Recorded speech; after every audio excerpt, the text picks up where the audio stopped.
Quand vous allez découvrir qu'on est bien plus malade et plus atteint que le prophète Ayyub alayhi salam, vous allez tous chercher le remède que je vous dévoilerai à la fin de la vidéo. Alors ne bougez pas, ça arrive tout de suite.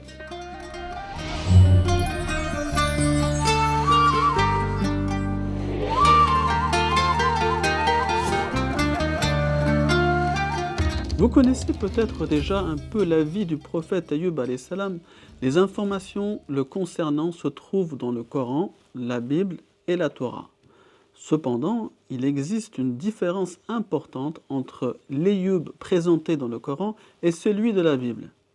Dans le Coran, Ayyub est décrit comme un exemple parfait de servitude à Dieu, un monument de patience et de fermeté.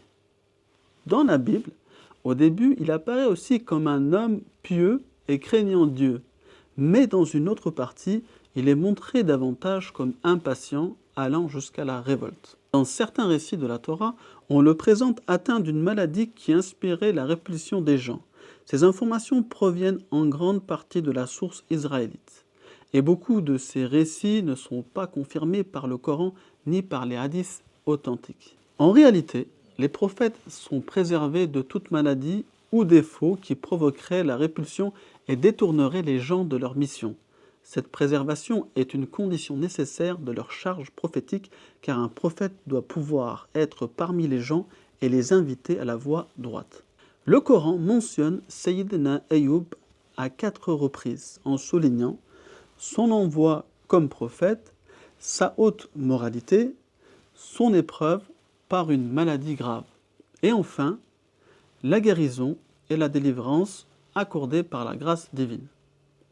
D'après les versets du Coran, les hadiths et les exégèses et d'autres sources, nous apprenons que le prophète Ayyub, paix sur lui, possédait de vastes terres, des vignes, des jardins et de nombreux troupeaux. Il menait une vie en bonne santé et avait beaucoup d'enfants. Durant ces années, il accomplit son devoir de servitude de la plus belle manière qu'un serviteur riche et en bonne santé pouvait accomplir. Il fut un serviteur extrêmement reconnaissant, rendant grâce pour les bienfaits que Dieu lui avait accordés et venant en aide aux nécessiteux. Alors qu'il vivait dans l'aisance en remerciant sans cesse Dieu, il fut ensuite mis à l'épreuve différemment, cette fois par la pauvreté et la maladie. Il perdit tous ses biens ainsi que ses enfants et en même temps il fut frappé par une maladie grave. Cette épreuve dura 18 ans d'après un hadith rapporté par Anas ibn Malik. Dans cet état également, il mena une vie exemplaire pour les serviteurs pieux qui sont malades et dans le besoin. Face aux épreuves qui s'abattirent sur lui, il s'arma du bouclier de la patience et continua ses adorations comme lorsqu'il était en bonne santé. Jamais il ne manifesta de rancune avec une immense confiance. Il fit tout ce qui était en son pouvoir pour montrer qu'il acceptait tout ce qui venait de Dieu.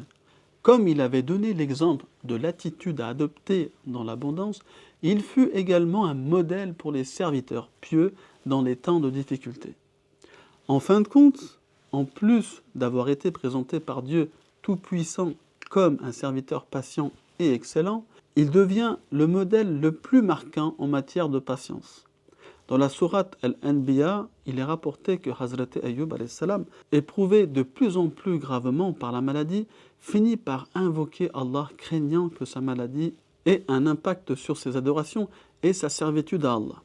Sa prière fut exaucée et il retrouva santé, enfants et biens en abondance. Cela fut présenté comme un exemple pour les croyants afin qu'ils recourent à Allah avec sincérité dans leurs propres épreuves. Et rappelle-toi d'Ayyub lorsqu'il implora son Seigneur. Le mal m'a touché et tu es le plus miséricordieux des miséricordieux. Nous exaucâmes sa prière, nous l'affranchîmes de son mal et par miséricorde venant de nous et en leçon pour les adorateurs, nous lui rendîmes sa famille et autant encore avec eux. Sourate Al-Anbiya, versets 83-84. De même, dans la sourate Sard, versets 41-44, son invocation, sa guérison, le retour de ses biens et la reconnaissance de sa patience exemplaire sont relatés. Dans la deuxième Lema, Bediüzzaman Said Nursi traite le récit du prophète Ayyub alayhi salam en nous interpellant sur le fait que notre situation est semblable, voire plus grave encore que son épreuve. Il prend pour point de départ la prière d'Ayyub citée dans le verset 83 de la sourate Al-Anbiya et explique le comportement que le croyant doit adopter face aux épreuves. Car, d'une part, la véritable maladie est intérieure, les blessures physiques d'Ayyub correspondent à nos blessures spirituelles. Chaque péché, chaque doute laisse une trace dans le cœur et l'âme.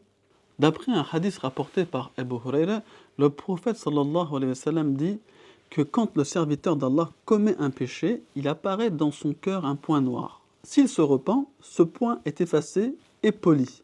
Mais s'il recommence le péché ou persiste à le commettre, ce point noir grandit peu à peu jusqu'à recouvrir entièrement son cœur. Ustad Saïd Nursi interprète ce hadith en exprimant que chaque péché, en assombrissant le cœur, ouvre un chemin vers l'incrédulité. Il est donc impératif de se repentir pour éviter que le cumul des péchés porte atteinte à notre foi. Les maladies spirituelles menacent la vie éternelle, tandis que la maladie physique du prophète Ayyub menaçait uniquement sa vie d'ici-bas.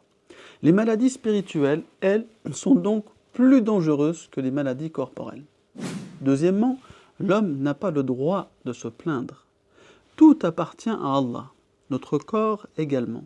Et selon le principe que tout propriétaire se sert de sa propriété comme il l'entend, il faut comprendre qu'Allah taille, transforme et utilise ce qui lui appartient pour manifester ses noms. De plus, tout comme la surprotection des enfants les empêche de se développer et d'apprendre la vie, nous, serviteurs d'Allah, avons également besoin d'épreuves pour nous perfectionner. Les maladies et les épreuves sont donc une épreuve divine qui purifie et perfectionne l'homme. La vie se purifie, se renforce et se perfectionne par les maladies et les épreuves. Dans un troisième aspect, Bediüzzaman développe une perspective intéressante sur l'adoration. Rappelons-le, ce monde est pour l'homme une demeure d'épreuves, et non pas un lieu de salaire et de récompense. De la même manière qu'un enseignant fait passer constamment des examens pour vérifier si les leçons enseignées ont été comprises par ses élèves, dans le but de voir lesquels ont acquis les compétences et lesquels sont les moins avancés, et que selon les résultats de ces examens, il leur attribue des notes et façonne leur avenir éducatif. Ainsi, Allah exalté soit-il, pour déterminer et montrer comment il traitera ses serviteurs dans l'au-delà, qui est le lieu éternel de la récompense et de la punition, les fait passer dans leur vie terrestre par diverses épreuves. Les maladies et les calamités font partie de ces épreuves. En outre, comme nous l'avons déjà mentionné, les maladies et les épreuves possèdent également une dimension d'adoration que Bediüzzaman explique de la manière suivante. Il existe une adoration active comme les prières, le jeûne, l'aumône, et une adoration passive, celle qui consiste dans la maladie à se tourner vers Dieu avec faiblesse et besoin. Cette adoration est pure car elle est sans ostentation. Elle se fait avec la plus grande sincérité. Troisièmement, la reconnaissance face aux épreuves. Bien que le principe de base veut la reconnaissance pour les bénédictions et la patience face aux épreuves, Ustad apporte une nuance aux épreuves en ajoutant la reconnaissance en plus de la patience aux épreuves. En effet, le croyant, conscient de toutes les récompenses qu'apportent les épreuves avec elles, ne peut qu'être reconnaissant pour ce bienfait. Ainsi, face aux difficultés qu'il traverse, l'homme doit répondre par la patience et remercier en pensant aux récompenses qu'il recevra dans l'au-delà. Il croit que chaque événement qu'il vit se déroule en la connaissance d'Allah et sait qu'il ne l'éprouvera pas au-delà de ce qu'il peut supporter. C'est pourquoi, à l'exception de l'incrédulité et de l'égarement, pour tout ce qui peut nous arriver, nous devons dire « Louange à toi, ô mon Seigneur ». Quatrièmement, la patience comme bouclier. Ustad Bediüzzaman insiste sur la première attitude qu'un croyant doit manifester face aux maladies et aux épreuves, la patience. La patience occupe une place très importante dans le Coran et dans la morale islamique. C'est la force de résistance et l'état de sérénité face aux difficultés, aux épreuves, aux douleurs et aux situations inattendues. La patience, ce n'est pas seulement endurer la douleur, mais apprendre à cheminer avec elle. Si l'homme ne disperse pas sa force de patience à travers des inquiétudes et des illusions, il pourra suffire face aux maladies et aux épreuves. Bediüzzaman l'explique ainsi. Si l'homme ne gaspille pas la force de patience que Dieu Tout-Puissant lui a donnée dans des inquiétudes et des imaginations, il peut faire face à toute épreuve. Mais si, sous l'emprise de l'imagination, de la négligence et en prenant la vie éphémère pour éternelle, il disperse sa force de patience entre le passé et l'avenir, alors il ne lui reste plus assez de patience pour le malheur présent.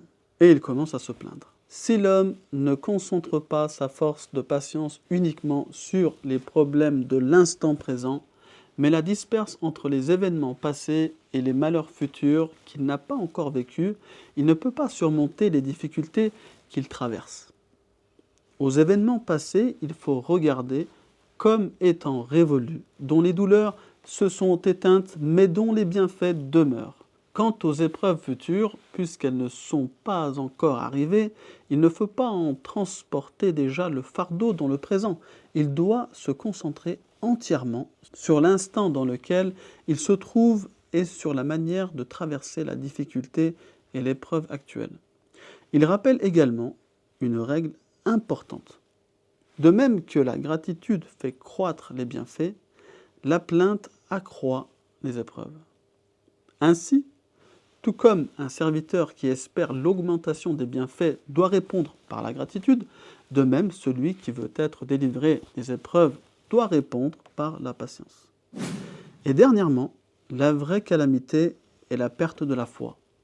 Les épreuves matérielles ne sont pas de véritables calamités, mais des avertissements, des expiations ou encore des rappels de notre faiblesse. La seule calamité réelle est celle qui touche la foi et la religion.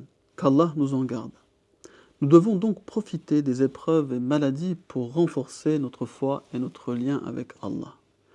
Ayyub n'a pas prié pour son confort personnel, mais seulement quand la maladie risquait d'impacter son adoration. Ainsi, nous devons, comme lui, répéter sans cesse « Mon Seigneur, un mal m'a touché, et toi, tu es le plus miséricordieux des miséricordieux. » Bediüzzaman conclut que la souffrance d'Ayyub est un modèle de patience et de prière, mais surtout une leçon spirituelle dont on peut en ressortir 4 points essentiels. Premièrement, la maladie corporelle est passagère. Deuxièmement, la véritable épreuve est la maladie du cœur. Troisièmement, la prière sincère transforme l'épreuve en miséricorde.